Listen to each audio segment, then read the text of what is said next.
Make it explainable presents day shift. कहानी शुरू होती है तो हमें दिखाया जाता है एक बंदा जिसका नाम बर्ट जमलॉन्स्की नाम होता है। बर्ट एक पुल साफ कर रहा होता है जिसमें से वो एक मरे हुए जानवर को निकालता है। फिर उसके बाद बर्ट अपने सामान में से हथियार निकालता है और उस घर के अंदर चला जाता है जिसका वो पुल साफ कर रहा था।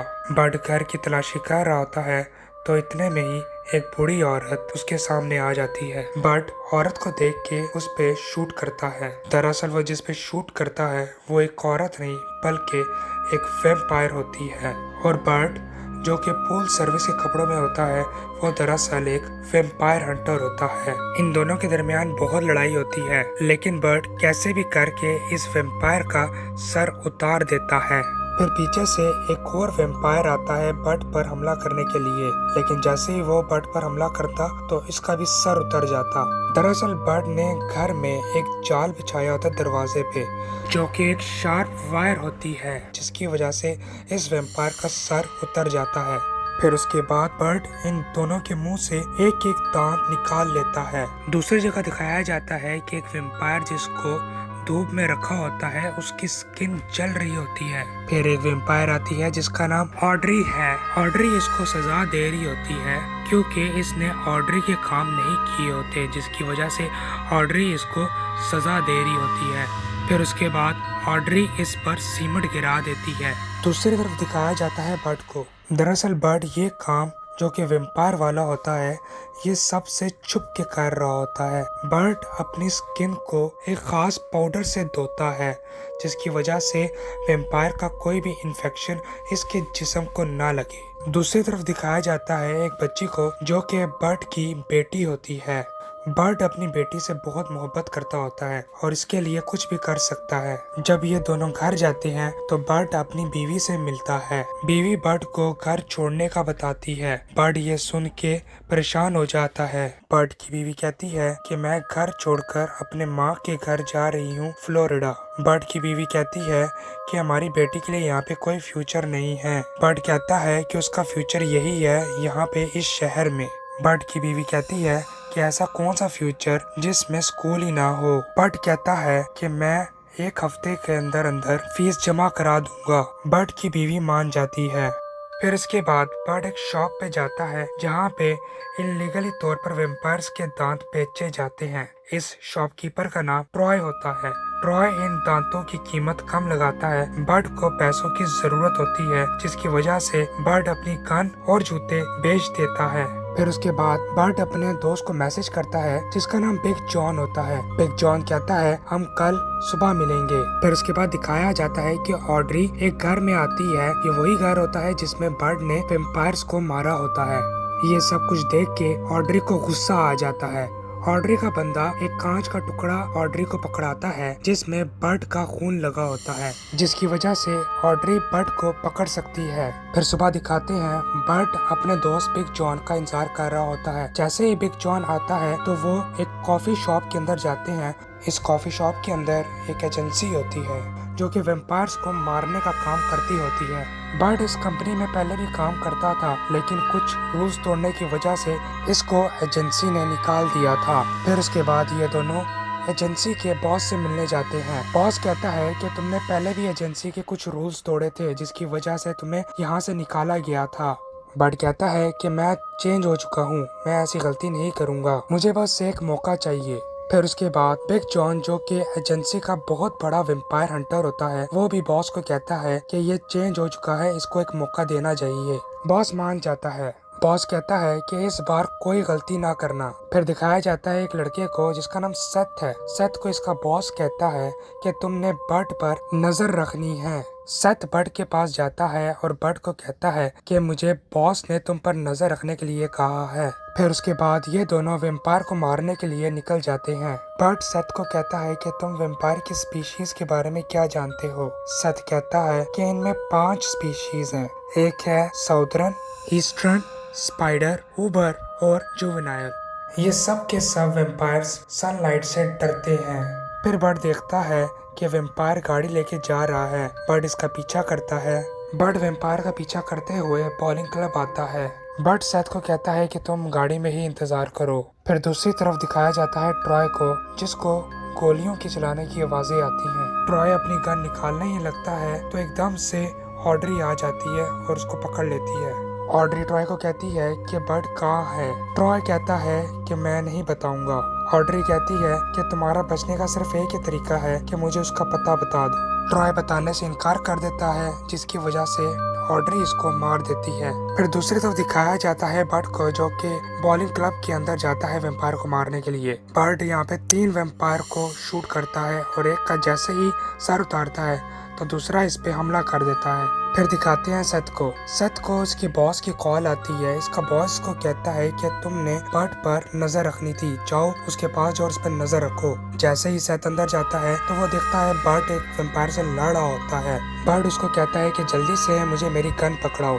जैसे ही सेथ उसको गन पकड़ाता है तो वो वेम्पायर को मार देता है। जैसे ही ये दोनों वेम्पायर को मारते हैं तो बर्ड इसको एक खास पाउडर देता है जिससे बॉडी पे कोई इन्फेक्शन ना हो। फिर उसके बाद बर्ड सेथ की किताब देखता है जिसमें बर्ड के बारे में लिखा होता है कि ये रूल्स को तोड़ रहा है। बर्ड जैसे ही अपने पार्टनर में जा रहा होता है तो एक लड़की से टकराता है जिसका नाम हैथर है। हैथर इस बिल्डिंग में नहीं होती है। बर्ड इसको वेलकम करता है इस बिल्डिंग में आने के लिए। फिर सुबह बर्ड सेथ को पिक करने के लिए आता है। बर्ड सेथ को उसकी किताब पकड़ाता है जिसमें बर्ड के खिलाफ लिखा होता है कि ये रूल्स तोड़ रहा है। बर्ड कहता है कि अगर हम इन रूल्स को फॉलो करते तो हम उस दिन वेम्पायर से मारे जाते। फिर उसके बाद ये दोनों शॉप पे जाते हैं और देखते हैं कि सारे बंदे मरे हुए हैं। ये दोनों नीचे जाते हैं तो ट्रॉय को भी मरा हुआ देखते हैं और इसके दांत को तोड़कर बर्ड का नाम लिखा होता है। बर्ड ये देखकर हैरान हो जाता है। सेथ कहता है कि हमें एजेंसी को बताना होगा। बर्ड कहता है कि अभी नहीं।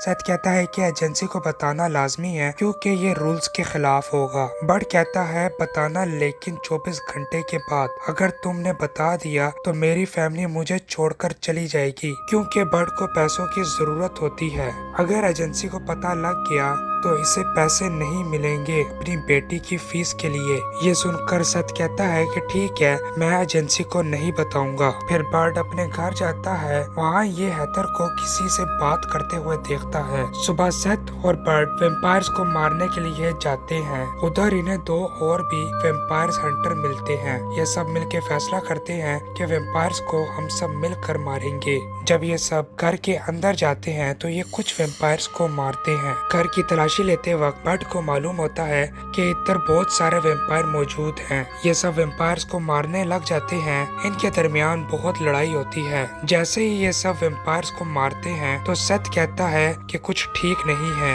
ये सब के सब वेम्पायर्स एक साथ नहीं रह सकते। ये वेम्पायर्स एक दूसरे से बहुत मुख्तलिफ हैं। इतने में बर्ड को याद आता है कि उसने अपनी बेटी को बर्थडे पार्टी पर लेकर जाना है। बर्ड घर आकर अपनी बेटी को बर्थडे पार्टी पर लेकर जाता है। बर्थडे पार्टी पर बर्ड को ऑड्री की कॉल आती है। ऑड्री इसको कहती है कि तुम्हारी बीवी और तुम्हारी बेटी नहीं बचोगे। बर्ड को मालूम हो जाता है कि इसकी बीवी और इसकी बेटी की जान को खतरा है। बर्ड अपनी बेटी को कहता है कि हमें यहाँ से फौरन निकलना होगा। फिर एक वेम्पायर आता है बर्ड पर हमला करने के लिए। बर्ड इसको मार देता है। फिर उसके बाद बर्ड अपनी बेटी को लेके यहाँ से निकल जाता है। वेम्पायर्स बर्ड का पीछा करते हैं। बर्ड बड़ी मुश्किल से इन वेम्पायर से पीछा छुड़ाता है। जैसे ही बर्ड घर आता है तो इसकी बेटी और उसकी बीवी को ऑड्री पकड़ लेती है। बर्ड सेथ को भी जमीन पर गिरा हुआ देखता है। ऑड्री बर्ड को कहती है कि अपनी जान की भीख मांगो। बर्ड कहता है कि तुम भाड़ में जाओ। बर्ड की बीवी कहती है कि ये सब क्या हो रहा है। बर्ड कहता है कि मैं असल में पूल क्लीनर नहीं हूँ बल्कि वेम्पायर हंटर हूँ। ये सुनकर इसकी बीवी इस पर यकीन नहीं करती। इसकी बीवी जैसे ही ऑड्री की तरफ देखती है तो इसको बर्ड की बातों पर यकीन आ जाता है। फिर इसके बाद ऑड्री इसकी बीवी और इसकी बेटी को अपने साथ ले जाती है और बर्ड को बेहोश कर देती है। जैसे ही बर्ड को होश आता है तो सेथ भी उठ जाता है। बर्ड देखता है कि सेथ भी वेम्पायर बन चुका है। सेथ बर्ड पर हमला करता है तो बर्ड इसका सर उतार देता है। फिर एकदम से सेथ का जिस्म उठता है और अपने सर को जिस्म से जोड़ता है। सेथ कहता है कि मैं ठीक हूँ, मैं तुम्हारे पे हमला नहीं करूँगा। बर्ड को पता लग जाता है कि ये सब हैथर यानी उस लड़की की वजह से हुआ है। जब बर्ड हैथर के पास जाता है तो हैथर कहती है कि मुझे मालूम नहीं था कि ऑड्री ऐसा करेगी। फिर इनके दरमियान लड़ाई होती है। हेदर कहती है कि मंडे को तुमने जिस वैम्पायर को मारा था वो ऑड्री की बेटी थी। इसी वजह से ऑड्री ने तुम्हारी फैमिली को किडनैप कर लिया है। दूसरी जगह दिखाते हैं कि ऑड्री बर्ड की फैमिली को अपनी जगह ले आती है। हेदर कहती है कि ऑड्री एजेंट के बेस में पूरी वैली की प्रॉपर्टी खरीद रही है ताकि वैम्पायर्स ही वैम्पायर्स हों। बर्ड कहता है कि ये मैं हरगिज नहीं होने दूंगा। फिर इसके बाद ये तीनों ऑड्री को मारने के लिए निकल जाते हैं। जैसे ही ये तीनों ऑड्री की जगह पर जाते हैं तो वैम्पायर्स को मारने लग जाते हैं। फिर उधर ही इनकी मदद के लिए बिग जॉन आ जाता है। वो इन सब वैम्पायर्स को मार देता है। फिर इसके बाद बिग जॉन और बर्ड नीचे जाते हैं और सारे वैम्पायर्स को मार देते हैं। दूसरी जगह दिखाया जाता है कि बर्ड की बीवी ऑड्री को कहती है कि बर्ड तुम्हें मार देगा। ऑड्री अपने बंदे से कहती है कि इसे मार दो। बर्ड और बिग जॉन ऑड्री की तरफ आ ही रहे होते हैं तो इन पर वैम्पायर्स का दोबारा से हमला हो जाता है। इसमें से एक वैम्पायर्स बिग जॉन को काट लेता है। जैसे ही ये दोनों वैम्पायर्स को मारते हैं तो बर्ड बिग जॉन को कहता है कि क्या तुम ठीक हो। फिर इतने में ही इनको और वैम्पायर्स की आवाजें आती हैं। बिग जॉन बर्ड को धक्का देकर दरवाजा बंद कर लेता है और कहता है कि अपनी फैमिली को जाके बचाओ। जैसे ही वैम्पायर्स करीब आते हैं तो बिग जॉन अपने जिस्म पे बॉम्ब को चला देता है।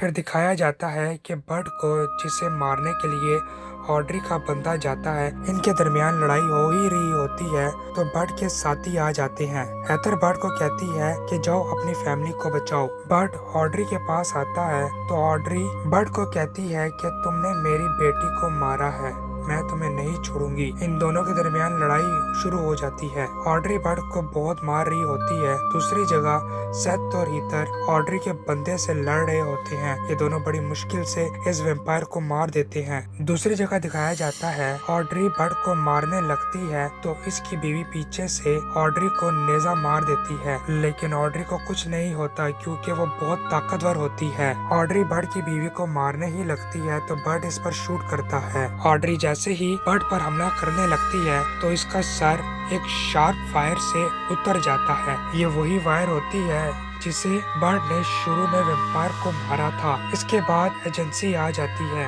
और एजेंसी का बॉस बर्ड को और सेथ को कहता है कि ये सब तुम दोनों की वजह से हुआ है। लेकिन बर्ड को अब कोई परेशानी नहीं होती क्योंकि बर्ड को इसकी बेटी और इसकी बीवी मिल जाती है। फिर उसके बाद ये लोग यहाँ से चले जाते हैं तो एकदम से गटर में से बिग जॉन निकलता है और कहता है मुझे ये शहर बहुत पसंद है। यहाँ पे कहानी खत्म हो जाती है। उम्मीद करता हूँ आपको ये वीडियो पसंद आई होगी।